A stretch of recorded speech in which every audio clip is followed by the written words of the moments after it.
Well, the divisional round is set. Eagles and Giants this Saturday evening, 8:15 p.m. Who will come out victorious in round 3?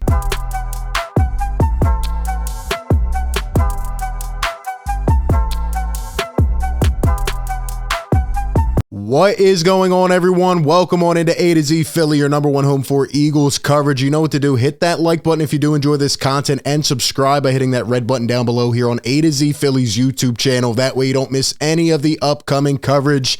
RB back, bringing you the latest from the Linc, and the Eagles now know who they will be playing this upcoming weekend. In fact, it is the team that I sat up here last week and wished for, the team that I thought could go wire to wire against the Minnesota Vikings, which they indeed did. And now they will be coming to Philadelphia for the second time this year for a battle of round 3. It is the New York Football Giants, Jalen Hurts, Daniel Jones, Nick Sirianni, Brian Daboll, all about to square off. And it is going to be an interesting matchup. We will break all of it down here on A to Z Philly.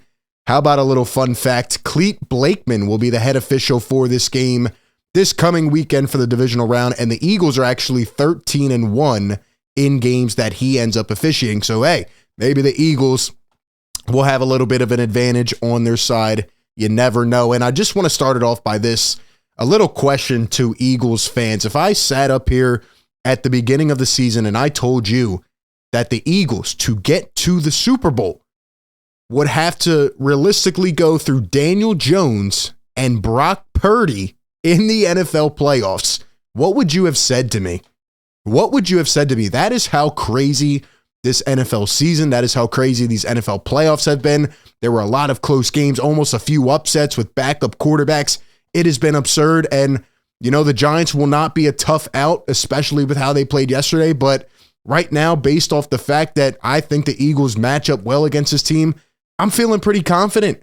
And yes, if the Niners end up playing the way they are, the Eagles could realistically have to go through Daniel Jones and Brock Purdy and find themselves in another Super Bowl. That is absolutely mind-blowing to me. But anyway, I want to start with the game yesterday and kind of talk about what happened, because the Giants end up taking down the Minnesota Vikings 31-24, and I have multiple thoughts about this game. Now, I want to start with the Minnesota Vikings. Let's all be honest here.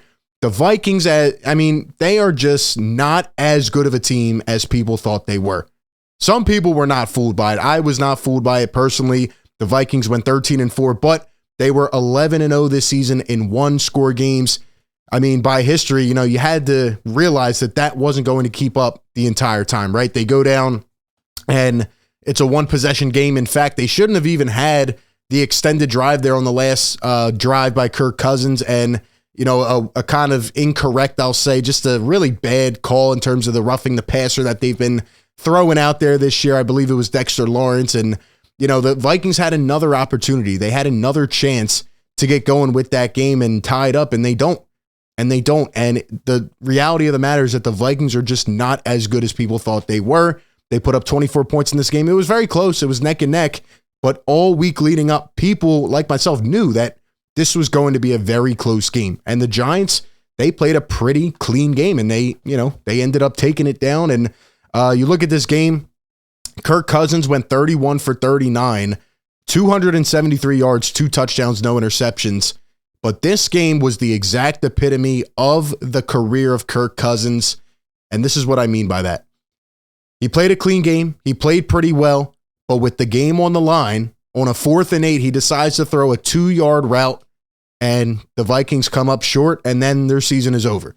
Like, there was just absolutely no reason for any quarterback to make that decision in their head, and that's what he did, and the Vikings come up short. It epitomizes his career. He puts up numbers. He puts up great regular season stats, but in the playoffs, I just do not see Kirk Cousins as being able to amount to that status, to be that guy, and that's just where I take it. Now, looking at the other side of this, the New York Giants, I have to be honest, I did not expect Daniel Jones to play the way he did. I will give him credit. I will give them credit. Brian Daboll, I think, is a really good head coach. I think the Giants are heading in the right direction as a franchise, but I have to be honest, I think their luck runs out this weekend. They could be a potential team of destiny, right? There always are teams like that. There is something to be said about kind of that momentum heading into the playoffs. And again, the Giants played a really clean game. If they play the way that they did yesterday, it is going to be a tight game. Originally, last week, I said the Eagles could beat the Giants by maybe 2 touchdowns. I don't know if it'll be that much, but I do think the Eagles have the upper hand, which we will get to. But, Daniel Jones, 301 yards, 2 touchdowns, right? Saquon Barkley ran the ball pretty well. Daniel Jones ran the ball well, and he didn't turn it over. That was the big thing. The Eagles will definitely have to force a turnover or 2 if they want to get under his skin. The last thing I want to point out from this game that I think could actually be a weakness for the Giants, everybody, gloated about Wink Martindale and his scheme and the heavy pressure that he's brought all season and how he has the Giants as the highest blitzing team and how they always bring this pressure. Well, let's look at this, man. Kirk Cousins, 31 for 39. I saw for most of that game yesterday, the Giants playing laid back on defense. I saw the Vikings playing laid back on defense. Here's the difference, though. The Vikings are the 31st ranked team in terms of pass defense. The Giants are coming into Philadelphia. This is a different beast, okay? The Eagles are not 31st in pass defense. They're actually one of the best in the NFL. So it's going to be a different scenario for the Giants. And hey, if the Giants play lackadaisical like that, I mean, the Eagles can really take advantage, especially in the air, like they have done in a lot of games this season. But let's go ahead and look a little bit forward. Some quick stats from John Clark. I really like these stats that kind of give more context. So the Eagles in their franchise history are 5-0 in home divisional playoff games. Obviously, the big one that sticks out to me was from 2017, right? The way that they scrapped down at the end of that game to beat Atlanta. Obviously, there was more sense, but the Eagles have found ways. They have found ways at home, and I think there's something to definitely be said about playing in one of the best fan bases in America. I mean, the Eagles fans are passionate. It will be loud. It will be gritty. And Daniel Jones might have trouble hearing some of the guys and hearing some of the play calls. And I mean, it's going to be a ruckus environment. There's no doubt about that. In addition to that, John Clark provides some context to the current topic of everyone saying that it's hard to beat the same team 3 times in a season. Now, there have been circumstances where it definitely is, but let's realize the Niners just did it a couple days ago. They took down the Seattle Seahawks. And John Clark says here on Twitter that teams are 21-14 when they are 2-0 versus the same team during the regular season. So a 600 winning percentage, and that just goes to show you right there, 60% of the time, the team that is 2-0 versus the team in the regular season ends up winning.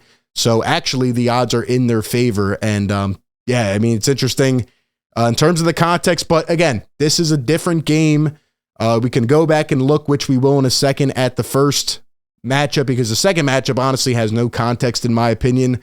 I mean, the Giants were playing backups and Jalen Hurts just came back first game from the injury, and it was just a couple weeks ago. So I don't really want to put too much stock into that game, but we will take a dive back into the first matchup. Also, one more fun fact. Did you know that Nick Sirianni and Brian Daboll were actually on the same coaching staff? And there is a story about Brian Daboll actually telling Nick Sirianni that he thought Jalen Hurts was one of the toughest guys, in the draft class. And that's interesting to me. Definitely is. The Chiefs were 2-14 this year, just for the record, but Daboll was the offensive coordinator and Nick Sirianni was the wide receivers coach. So definitely some ties there. But let's go ahead and dive back into the first matchup. We'll be breaking this down all week. We'll be live at halftime and after the game as well to get the live reactions. But let's go back and look at the first matchup.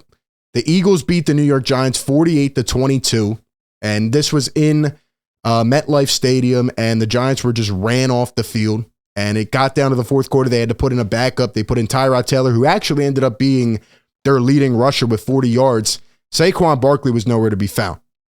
Now, yesterday, watching the Giants, I will say that week off for the Giants was actually really, really crucial. Saquon came out, had over 100 yards, 2 touchdowns. He was flying all over the field. He looked like the Saquon Barkley that has been inclined to get a contract this upcoming offseason. And Daniel Jones, like I said, played really, really well. However, how will Daniel Jones fare with Josh Sweat and Javon Hargrave and Fletch and BG and Hassan Reddick, et cetera, coming at him? And now he's got Darius Slay. He's got the former Giant James Bradbury out on the corner. So, I mean, it's going to be a different look for sure. Jonathan Gannon, though, cannot do what he religiously does and play soft to begin this game. It's what he did last year against Brady in the first playoff game.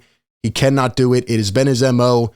But Jonathan Gannon, you have to bring pressure against Daniel Jones. Now, you might have to bring a spy because Jones can run the football, as he has shown, as he showed yesterday, as he showed in the first matchup. Obviously, wasn't his best scheme, but Daniel Jones is not going to turn the ball over. He is going to try to extend plays himself. Will Jalen Hurts be able to do the same thing? I think that is a crucial element that we will talk about later in the week. The Eagles ran the ball for 253 yards. Miles Sanders had his best game of the year, 144 on 17 carries, 2 touchdowns. Now, I do not think the Eagles are going to run the ball this much, but what I will tell you is that the Philadelphia Eagles need to control the clock. Yesterday, the Giants went on a 20-play drive and took 11 minutes off the clock. If they do that against the Eagles, it is going to be tough. You cannot let them take away possessions from your offense. The Eagles obviously want to come out here and they want to explode early. They want to go off for 10, 14 points, but you have to be smart. You can't outthink yourself.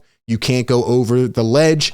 You have to play a dedicated, balanced game, and the Eagles have a lot of weapons to do that, so hopefully they can utilize that, and hopefully Jalen Hurts is healthy enough to also be a threat both in the air and on the ground.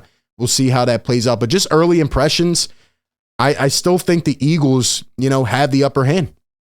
I think history shows, obviously they're a different team now, and the Giants looked really good yesterday, but the Eagles have more talent. They have more weapons. Look at the Giants wideouts. They don't have anywhere near the talent that the Eagles do. Maybe the Giants have some momentum. Maybe they have that underdog mentality riding on their side, but the Eagles were, at the top in most categories across the league this year, and they just have the firepower. So will the Eagles be healthy enough? Will they be in rhythm, shake off the rust that they've had the last couple games and come out and dominate? Historically, they have done a good job against Saquon Barkley. The Eagles come out and they cut that source, that lifeline right away. The Eagles should be able to get to Daniel Jones. And, I don't think the Giant receivers are any matchup for what the Eagles are throwing out here, especially with C.J. Gardner-Johnson back as well, who can come up and help and just really throw some different things at Daniel Jones. But again, I will give him credit. He had poise in his first career playoff start, but we shall see how it goes. The week is just getting started. Give me your thoughts down below, your initial reaction on the Eagles playing the New York Giants. Do you like the matchup? Is it favorable? Give me all your thoughts down below. Appreciate everyone for tuning in. Be sure to hit that like button, comment down below, and subscribe. And with that being said, I will catch you all on the next one. Peace.